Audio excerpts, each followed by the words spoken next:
сте с европейци. Предаване за хората, които променят Европа. Възможно ли е да живеете в града и всеки ден да берете пресни зеленчуци за вечеря от градинката пред блока? Съседите в много европейски държави го правят отдавна, като се грижат за собствени градини в центъра на големите градове. Така пенсионерите имат занимание и повод да се събират и вършат нещо полезно за по-младите. Насърчаването на градското земеделие не случайно е европейска политика, която ще се разраства през следващите години. Това естествено е и начин за борба с мръсния въздух и възможност децата да откъснат истински плодове и зеленчуци от градината, вместо да ги виждат само в магазините или нарисувани в учебниците. Има и други ползи. Хората са по-здрави, общуват повече и връщат любовта си към природата.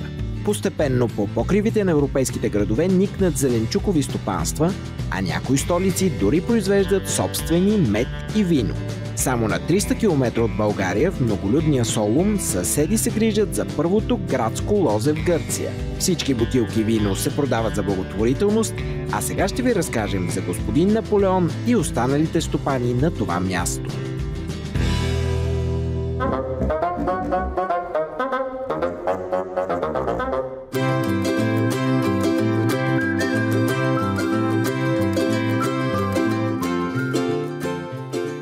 Всяка сутрин по широките и тесни улици на космополитния Солун излизат почти 1 милион жители и десетки хиляди автомобили. А други от близките населени места още призори потеглят към града, защото работят тук.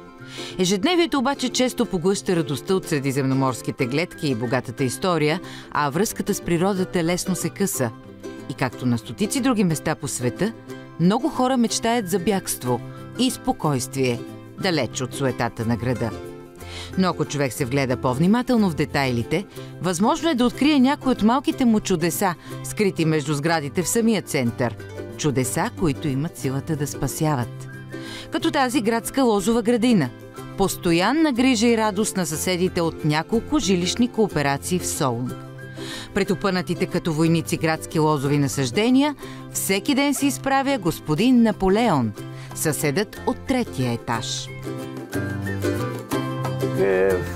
Тук голямата ни гордост е лозето. След гроздобера, най-голямото ни вълнение е производството на виното. От това грозде се прави великолепно вино.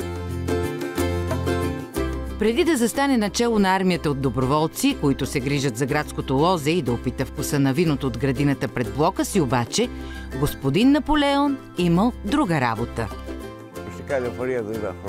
Дълги години работих в градския транспорт и вече от 3 години съм пенсионер, така че вече не ходя на работа. Помня много добре, че преди да стане градско лозе, това беше общински имот, в който се складираха автобусни части, отпадъци разни. И заради Олимпийските игри през 2004 година го събориха. Нямаше нищо на това място за известно време, няколко години. Докато един ден дойдоха от общината, събраха ни и казаха: имаме идея тук да направим градско лозе. В другата част зеленчукови градинки за хората от квартала, а оставащото място ще оградим за разходка на кучета.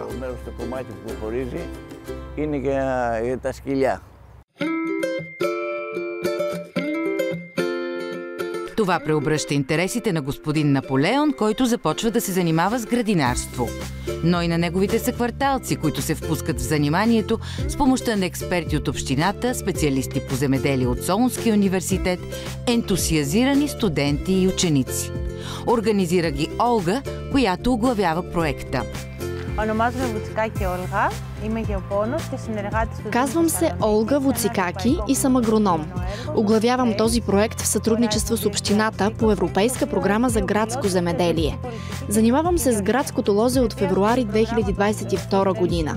Дългата история и традиции на област Македония за отглеждане на лозя и производството на вино в съчетание с новите световни тенденции за градско земеделие създадоха тази инициатива с община Солун за създаването на едно такова пространство. По този начин дирекцията по околна среда в тясно сътрудничество с една голяма местна изба и заедно с факултета по агрономия и винопроизводство към Солунския университет създадоха първото градско лозе у нас, което се намира в центъра на града. Естествено, в началото хората, които живеят наоколо, приеха идеите ни с учудване и имаха много въпроси. Но тъкмо защото мястото на практика беше един склад и сервиз за авточасти, много им се искаше това да се промени. И при идеята да се превърне в зелен парк, и то парк за градско биоземеделие, настроенията бяха много добри. И това добре си пролича по-късно, когато започнахме да го създаваме, защото тогава съседите, но и много доброволци от други места подкрепиха с много труд и желание този проект. За да има добра реколта обаче, пък било то и от лозе разположено само на 2 декара, трябва да се изберат правилните сортове. Катерина е енолог и доброволец. Обожава работата в лозята и разбира от хубаво вино. Познава историята на всеки виден сорт в Гърция.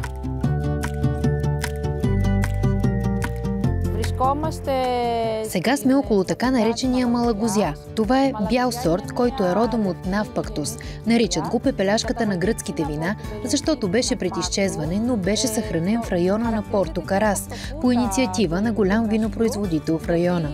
Малко по-надолу е робола, пак бял сорт, характерен за остров Кефалоня. Това, което държа в ръце и е вече доста попреминало, е така нареченото кисело черно.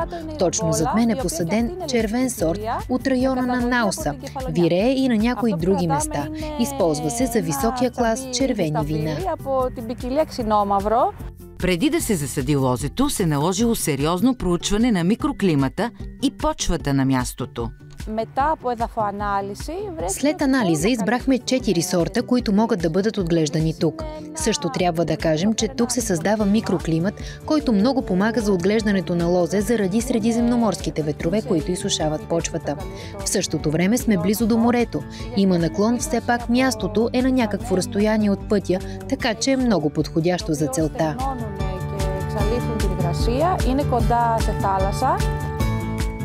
Европейската програма помага не само със средства за развитие на проекта, но и за неговото разширяване и включването на повече хора към идеята. Наскоро дирекция екология към общината се свърза с Световната организация на градовете, в която са записани всички градски лозя в света. Те са 8. Това са градското лозе в Ню Йорк, има в Италия, Германия, Франция, Австрия. Много важно е да кажем, че европейските програми ни помагат изключително много в градското земеделие, за да дадем по-голяма гласност, да имаме повече последователи, които да повторят този проект в техния град и да стане вдъхновение за нови пространства за земеделие в града. И така, скоро след създаването на лозята, на същото място се появява и биозеленчуковата градина, където господин Наполеон, Катерина и техните съседи отглеждат своите салати, подправки и цветя. Зеленчуковата градина си има отговорник. Има и списък на чакащите. Всеки земеделски сезон се дава възможност на желаещите, като с предимство са първите записани и тези, които живеят наблизо. Тези малки зеленчукови градинки, в които всеки един от съседите може да си посади на няколко метра каквото пожелае, са чудесно занимание. Не се заплаща нищо, всичко е безплатно, включително и водата за поливане. Единственото, което си купуваме, е тор за градинките, т.е. за никой това не е разход повече от 5 евро годишно. И разбира се, удоволствието от грижата, която полага за мястото си. Ставаш сутрин, идваш тук, отрязваш един стрък марула, лук, каквото си посадил сам, и се чувстваш прекрасно.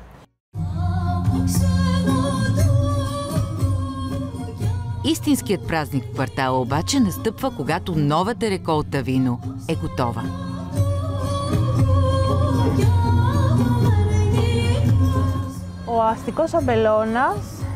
От гроздето на това градско лозе успяваме да произведем приблизително 250 бутилки вино – бяло и червено. Това вино се използва само за социални и благотворителни инициативи. Вече проведохме един търг на около 150 бутилки от тази годишната ни реколта. Етикетите им са с различни произведения на изкуството, които се съхраняват в градския ни музей. А всички събрани средства от търга се предоставят на детската болница Свети Стилиан. Много е хубаво виното, което излиза от тук. За мен е най-хубавото. Когато виното е готово, се събират много хора. Има песни, танци, празник е. Това е една история за господин Наполеон, Олга, Катерина и хората от централен квартал в сърцето на Солун, които разказват за любовта си към своя град с труд и вино. Една европейска програма им е помогнала да започнат, а желанието да бъдат заедно и да направят добро ги мотивира да продължат. И твърдят, че всеки може.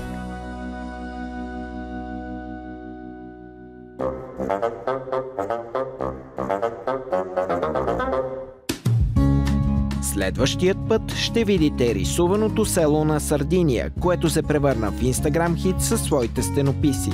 Как Европейският съюз помогна да се построят нови пътища и съживи традициите в Сан Гавино Монреале. За още интересни истории последвайте ни в социалните мрежи и в сайта на предаването Европейци.